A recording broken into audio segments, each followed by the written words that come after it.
Bien-aimés dans le Seigneur, je vous salue encore une fois dans le nom précieux de notre Seigneur Jésus-Christ. Nous voici encore une fois réunis devant notre émission Vie en Christ, où nous avions commencé la fois dernière un nouveau sujet, le commandement et les commandements. Nous avons défini pourquoi, nous avons essayé d'expliquer pour quelles raisons dans notre introduction, dans notre premier épisode, je veux dire ainsi, où aujourd'hui nous allons commencer à l'étude de ces fameux commandements. Parce que nous allons commencer d'abord par les commandements et ensuite nous allons terminer par le commandement, bien sûr. Nous allons faire peut-être une série de 2, 3, 4, 5 épisodes où nous allons essayer de nous expliciter. Nous allons essayer de nous encourager. Nous allons essayer de nous pousser à aller vers quelque chose de très important. Cette chose, c'est l'amour. Parce que nous sommes une représentation de l'amour divin dans ce monde, vous savez. Raison pour laquelle le Seigneur Jésus est venu nous donner le commandement. Mais avant d'arriver à cela, essayons de comprendre les commandements. Bien sûr, en réintroduisant un tout petit peu, je veux dire ceci, que nous ne parlerons pas de tout ce qui a été débattu dans les Lévitiques, dans les Deutéronomes, dans les Nombres ou dans les Exodes. Non, cela n'est pas notre but. Pour quelle raison? Parce que toute la loi comme telle, vous savez, est une loi, entre parenthèses, constitutionnelle, vous savez. Elle a un impact politique, sociologique, familial. Vous savez, comme je peux vous le dire, comme je vous l'ai dit, cet impact-là, c'est pour toute la société. La loi n'avait pas été donnée pour une seule personne. Lorsqu'elle a été donnée, c'était pour la société. Cette loi était une constitution. C'était comme la constitution des enfants de Dieu à cette époque-là. Aujourd'hui, bien sûr, nous avons nos républiques, nous avons nos royaumes, nous n'avons peut-être pas d'empire, nous avons des États où, bien sûr, nous avons une constitution. Cette constitution, c'est comme si c'était cette loi, en fait. Et vous allez voir que les constitutions actuelles ont un impact politique, un impact sociologique et un impact sur les familles et un impact économique. Exactement, la loi de Dieu était comme cela. Analysez cela par vous-même. Raison pour laquelle il n'est pas important d'essayer de nous asseoir sur tous ces livres-là. Ça n'a vraiment absolument pas d'importance. Parce que le Seigneur Jésus est venu avec un seul élément qui englobait toutes choses. Mais le Seigneur, au début, à la sortie du peuple d'Israël d'Égypte, leur en a donné 10 importants. Ces 10-là ont une fonction relationnelle, horizontale par rapport aux hommes et verticale par rapport à Dieu. Donc ce sont des éléments que nous devions comprendre. Si nous ne comprenons pas comme cela, nous aurons des difficultés dans notre marche chrétienne. Je vous le dis, vous aurez des difficultés dans votre marche chrétienne si vous ne comprenez pas déjà la base de ces 10 commandements-là que le Seigneur nous a donnés. C'est vrai, nous le citons, nous chantons ces commandements-là, mais est-ce que nous les comprenons vraiment? Dans notre étude, nous allons essayer de partager un tout petit peu ce que ces commandements sont en train de faire. Bien sûr, vous allez prendre avec moi votre Bible. Nous avons ces commandements écrits dans le livre d'Exode au chapitre 20, où le Seigneur a établi certains éléments avec le peuple d'Israël. Je veux essayer d'abord de lire tout le texte avec vous et ensuite nous allons commencer à développer certains points. Au nom précieux de notre Jésus-Christ, prenez votre Bible. Je veux lire ainsi. Alors, Exode 20, premier chapitre bien sûr. Alors, Dieu prononça toutes ces paroles en disant: Je suis l'Éternel, ton Dieu, qui t'a fait sortir du pays d'Égypte, de la maison de la servitude. Tu n'auras pas d'autre Dieu devant ma face. Tu ne te feras point d'image taillée, ni de représentation quelconque des choses qui sont en haut dans les cieux, qui sont en bas sur la terre, et qui sont dans les eaux plus bas que la terre. Tu ne te prosterneras point devant elles, et tu ne les serviras point. Car moi, l'Éternel, ton Dieu, je suis un Dieu qui est jaloux, qui punit l'iniquité des pères sur les enfants jusqu'à la 3e et la 4e génération de ceux qui me haïssent, et qui fait miséricorde jusqu'en 1000 générations à ceux qui m'aiment et qui gardent mes commandements. Tu ne prendras point le nom de l'Éternel ton Dieu en vain, car l'Éternel ne laissera point impuni celui qui prend son nom en vain. Souviens-toi du jour du repos pour le sanctifier. Tu travailleras 6 jours et tu feras toute ton œuvre. Mais le 7e jour est le jour du repos de l'Éternel, ton Dieu. Tu ne te feras aucun ouvrage, ni toi, ni ton fils, ni ta fille, ni ton serviteur, ni ta servante, ni ton bétail, ni l'étranger qui est dans tes portes. Car en 6 jours l'Éternel a fait les cieux et la terre et la mer et tout ce qui est contenu. Il s'y est reposé le 7e jour. C'est pourquoi l'Éternel a béni le jour du repos et l'a sanctifié. Honore ton père, ta mère, afin que tes jours se prolongent dans le pays que l'Éternel, ton Dieu, te donne. Tu ne tueras point, tu ne commettras point d'adultère, tu ne déroberas pas, tu ne porteras point de faux témoignages contre ton prochain, tu ne convoiteras point la maison de ton prochain, tu ne convoiteras point la femme de ton prochain, ni son serviteur, ni sa servante, ni son bœuf, ni son âne, ni aucune chose qui lui appartienne. Nous avons préféré de prendre cela à l'Exode 20 parce qu'il y a certains éléments qui sont bien détaillés, je pense. On peut aussi lire ces 10 commandements ailleurs, mais l'élément le plus important, c'est le partage que nous allons faire. Les commandements et le commandement. Les commandements. Le Seigneur débute, il vient, il se présente devant le peuple. Nous allons essayer d'amener ça d'une certaine manière un peu plus ironique, afin que nous puissions essayer d'entrer dans notre étude et que vous puissiez essayer de vous en accaparer. Essayez pas de la maîtriser, mais de la manger, de la boire. Prenez cela comme de l'eau, une eau vive que vous allez recevoir.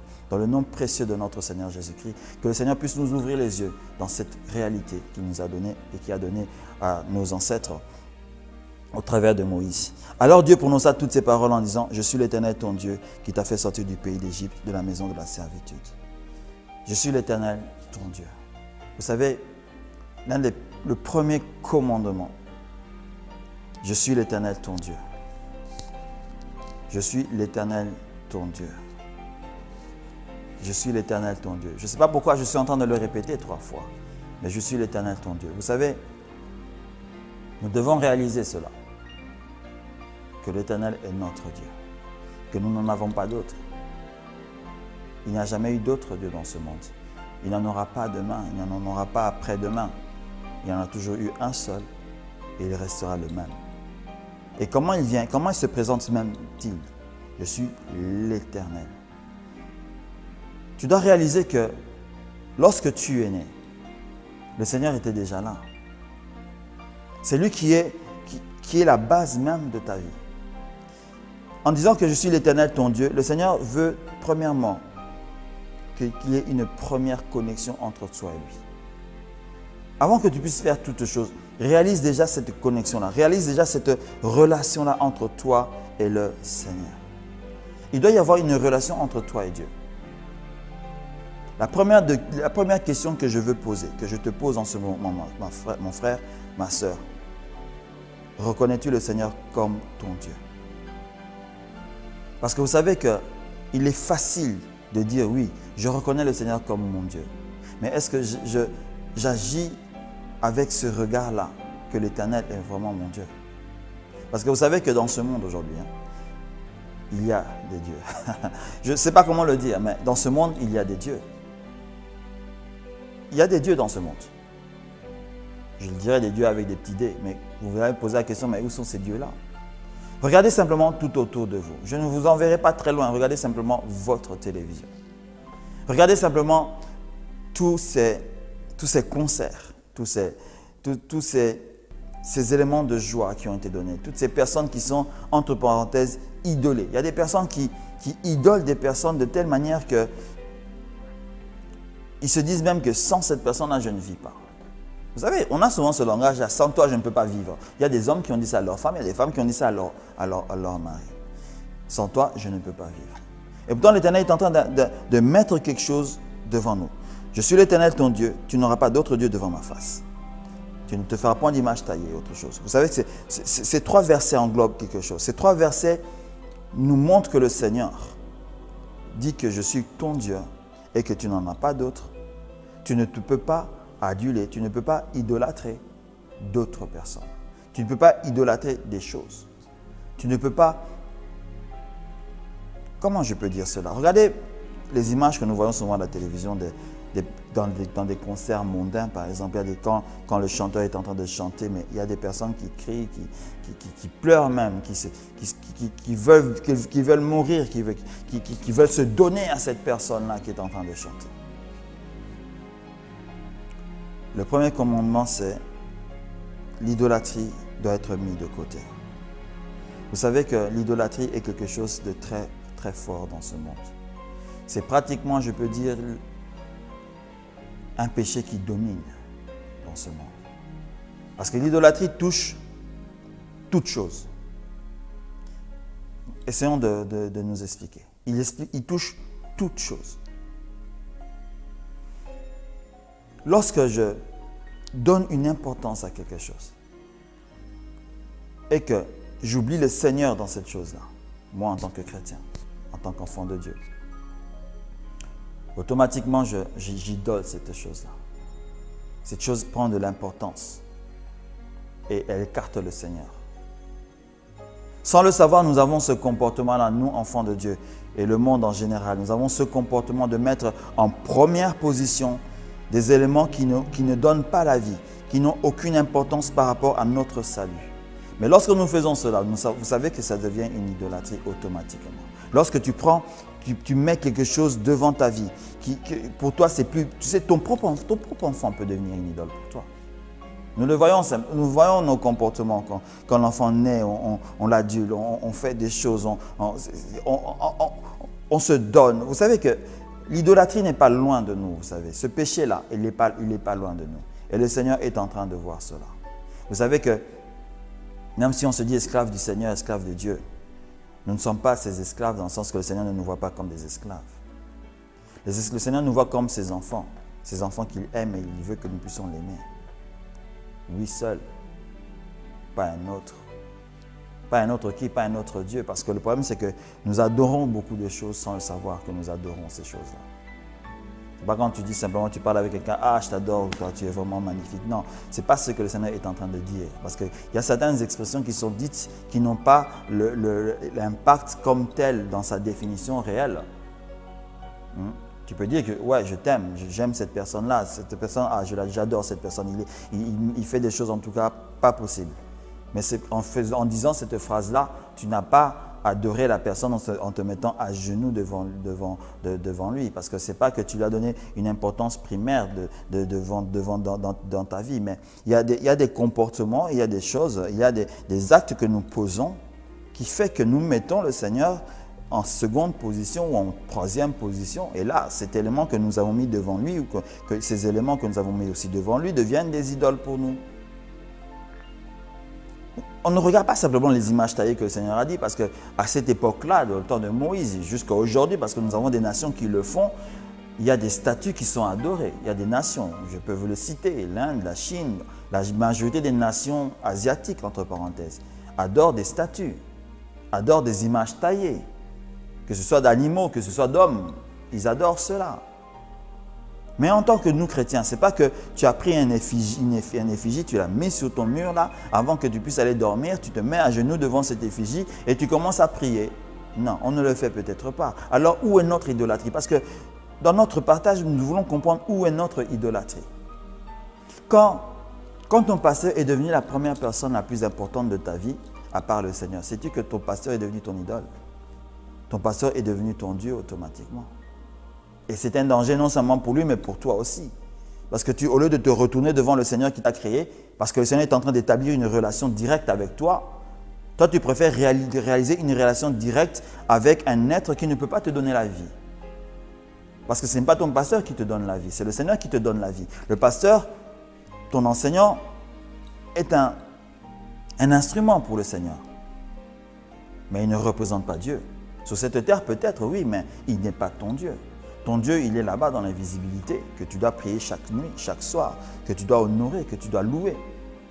Mais aujourd'hui, nous voyons que nous louons des êtres, vous savez.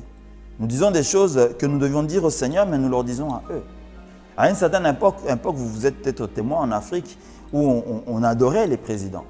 Pratiquement, on dansait devant eux, on dansait à leur gloire. Lorsque tu danses pour la gloire d'une personne, cette personne-là est un Dieu pour toi.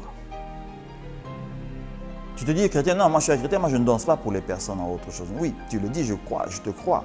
Mais regarde au fond de toi les comportements que tu as par rapport à certaines circonstances. Parce que vous savez qu'il y a encore une idole que nous aimons tous et que nous désirons toujours avoir, c'est l'argent. Savez-vous que l'argent est une idole aussi? Vous allez me demander, mais comment l'argent peut être une idole?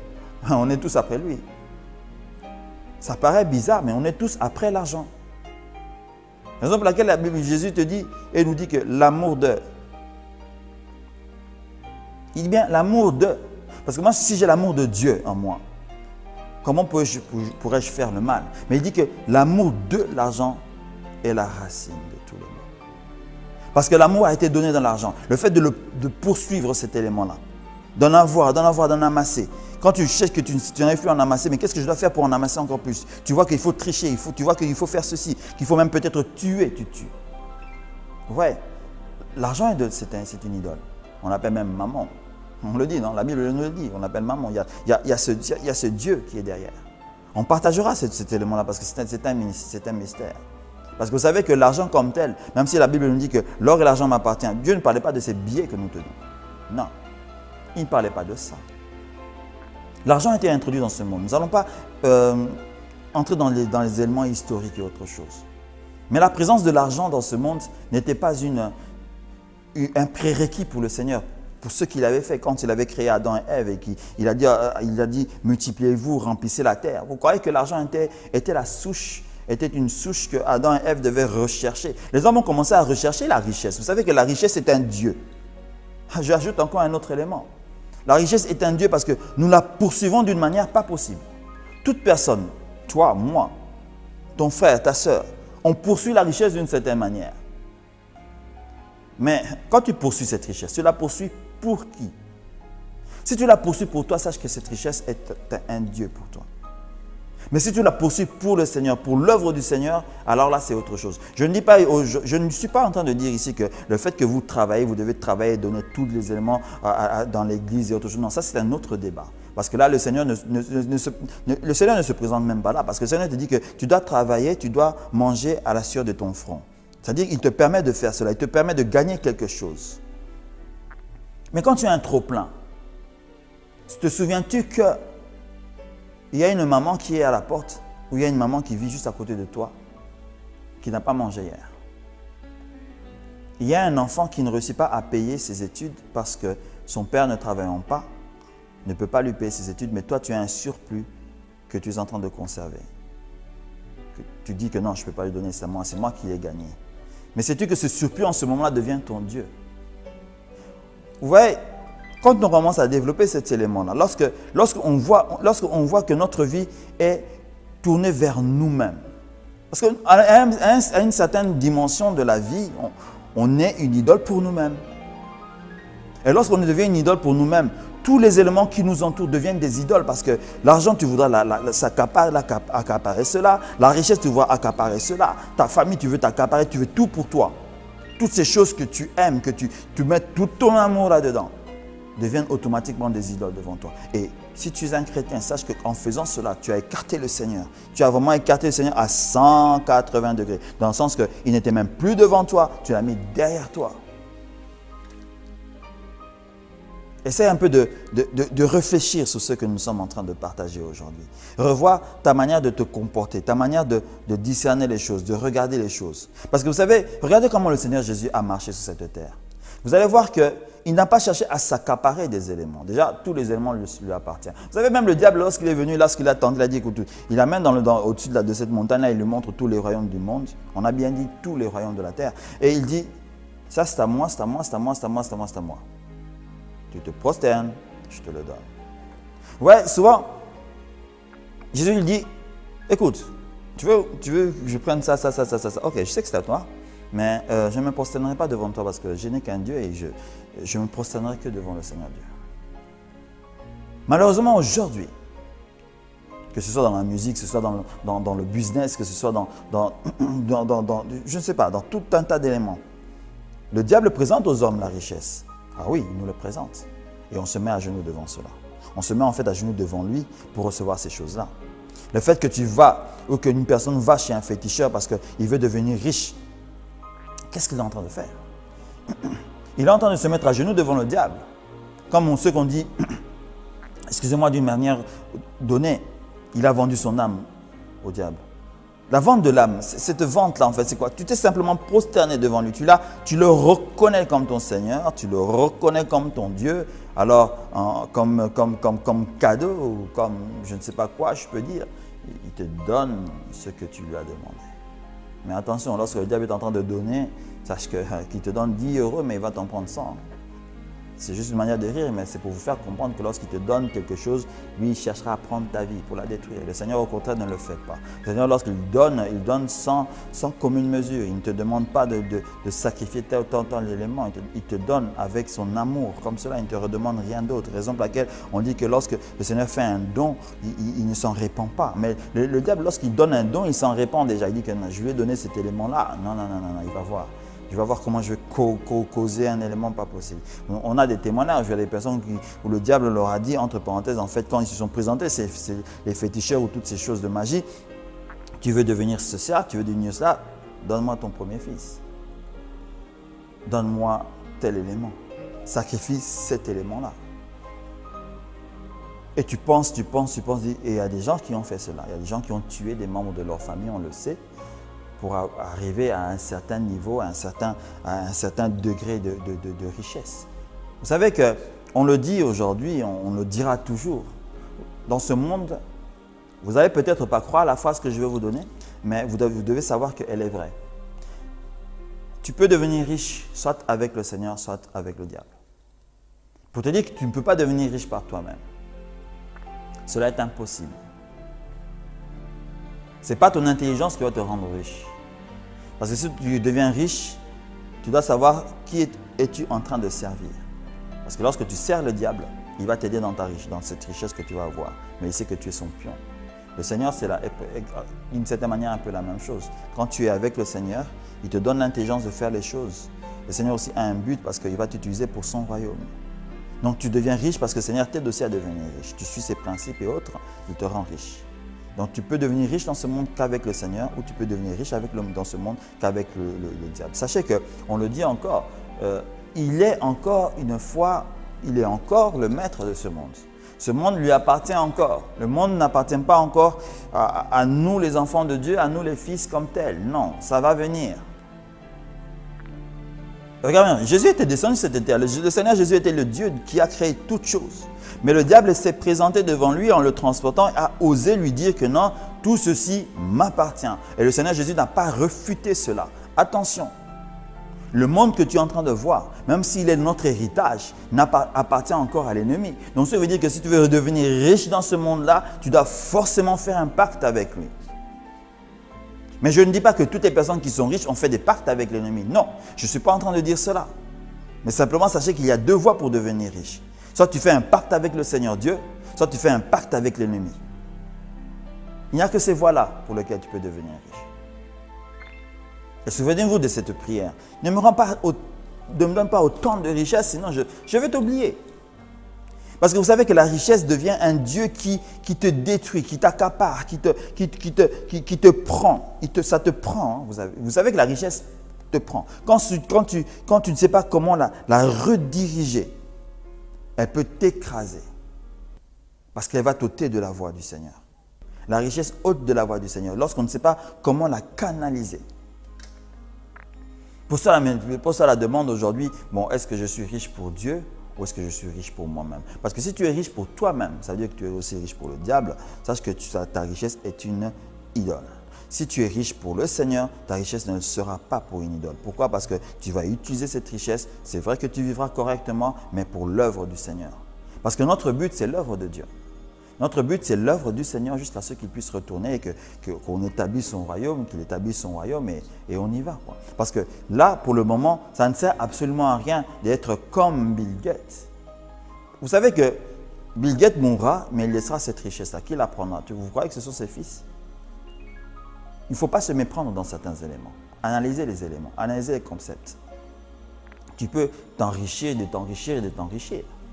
Mais ne crois pas que lorsque tu vas mourir, les 2 milliards, les 14 milliards que tu as dans ton compte bancaire, on va écrire un big chèque et on va le mettre dans ta tombe et on va fermer la tombe avec ce chèque-là et ces 14 milliards-là ont disparu de la terre. Non. On laisse ces éléments-là. Raison pour laquelle lorsqu'on cherche à s'en accaparer, à toujours être dessus et à mettre ces éléments-là toujours devant, on est en train de faire de la richesse une idole. Si j'ai insisté sur ces éléments-là, c'est pour nous les chrétiens de faire attention. Par défaut, les chrétiens ne vont pas devant une statue s'agenouiller.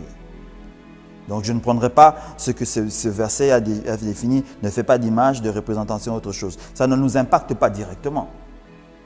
Ça impactait le peuple d'Israël à cette époque-là parce qu'il y avait des nations qui étaient en train de faire cela. Aujourd'hui encore, il y a encore des nations qui continuent à le faire. Mais ces nations ne sont pas forcément des nations chrétiennes.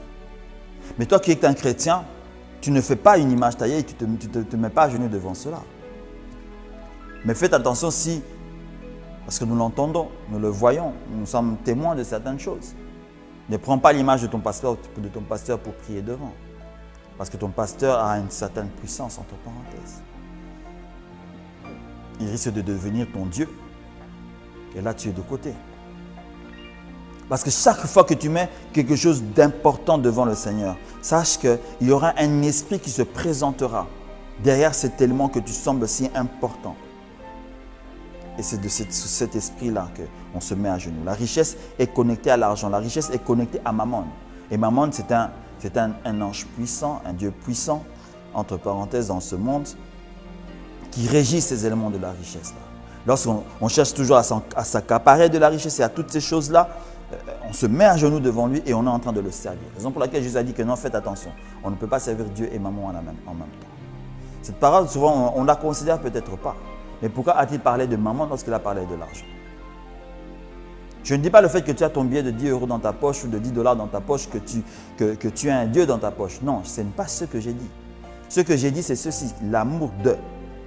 Donc ça veut dire que si tu mets ton amour dans cet argent, parce que tu dis que cet argent, si j'en ai beaucoup, ça me sauve. Cet argent, si j'en ai beaucoup, je peux faire ceci, etc. Tu es en train de mettre le Seigneur en arrière et cet argent en avant-plan. Donc tu es en train de mettre Mammon en avant-plan. Tu es en train de mettre en arrière le Seigneur. Et tu es donc en train de pécher. Tu as fait de cet argent une idole. Mais bien aimé, cela peut sembler, comment je peux dire, un peu difficile à accepter, peut-être pour certaines personnes. Je n'en disconviens absolument pas. Mais le Seigneur Jésus, par notre Dieu et par Moïse, en nous donnant ces commandements-là, en donnant le commandement au peuple d'Israël et en donnant ce commandement à nous les hommes, parce que ces commandements nous ont été aussi donnés. Ne les ignorez pas, c'est une vérité. Étudiez cela. Nous devons faire très attention. Qu'est-ce que tu as aujourd'hui dans ta vie qui t'empêche d'être connecté à Dieu? Parce que ces 3 premiers versets sont en train de connecter le Seigneur, de te connecter à Dieu. Que le Seigneur puisse vous bénir. Nous allons nous voir la prochaine fois, au prochain épisode. Nous allons continuer cette étude. Restez connectés, restez branchés. Et je vous inviterai à méditer ces éléments-là jusqu'au moment où nous allons nous revoir la semaine prochaine. Que Dieu puisse vous bénir.